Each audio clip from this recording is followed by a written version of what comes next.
Many large multinational companies pride themselves on their unrivaled success across the global market through exploiting their core competencies and providing a product or service that is customer focused. Disruptive technology will always exist, and a firm's destiny may be contingent on how they embrace the disruptive technology.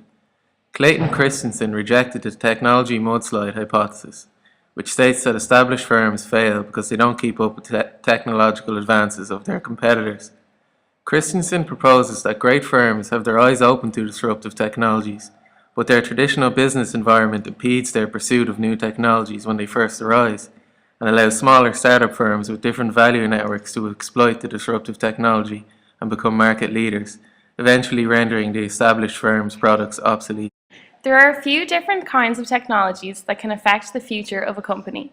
Sustaining technologies are technologies that help to maintain a rate of improvement.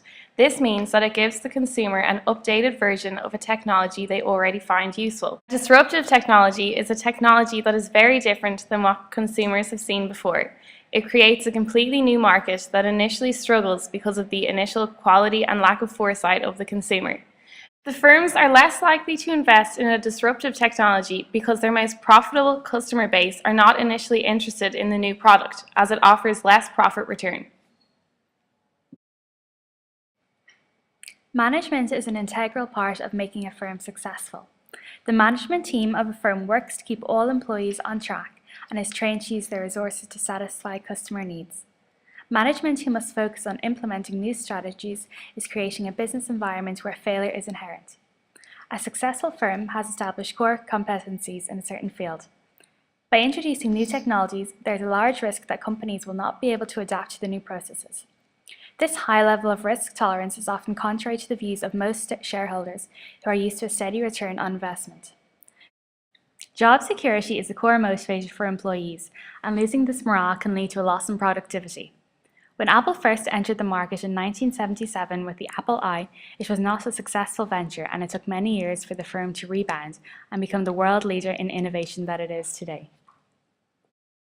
An alternative perspective is that other firms adopting the new technologies will make great firms obsolete.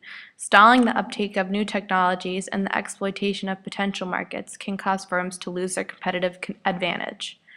As large firms are focused on profitability and customers' needs and wants, when the performance trajectory is reviewed, the foreseen risk will stop management from taking on a new venture. This was illustrated by Seagate Technology, which were a leader in manufacturing the hard disk drive market.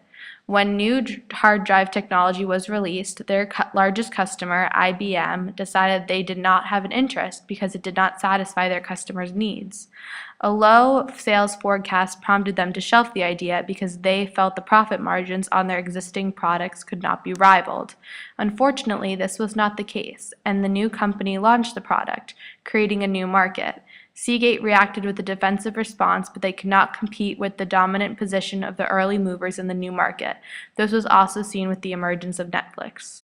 The value network in small and medium-sized firms facilitates the entry into new markets. Typically, larger firms open a smaller company that can focus its total energy on the new venture. The risk of the venture is limited to the resources that have been allocated to the subsidiary company. This protects the reputation of the parent company because it hasn't lost any resources.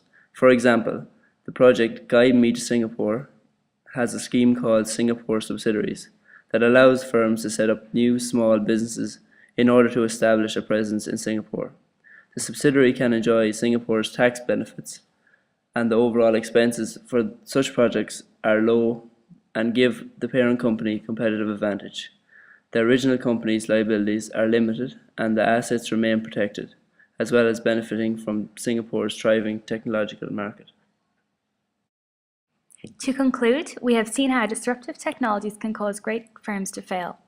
The main reasons for this include the behavior of management as well as being unable to adapt to new processes. However, as seen with Seagate, a company may lose out by not implementing new technologies on time. As it has been proven that disruptive technologies cause great firms to fail, firms could potentially set up a subsidiary who will take the risk. In conclusion, we strongly believe that disruptive technologies can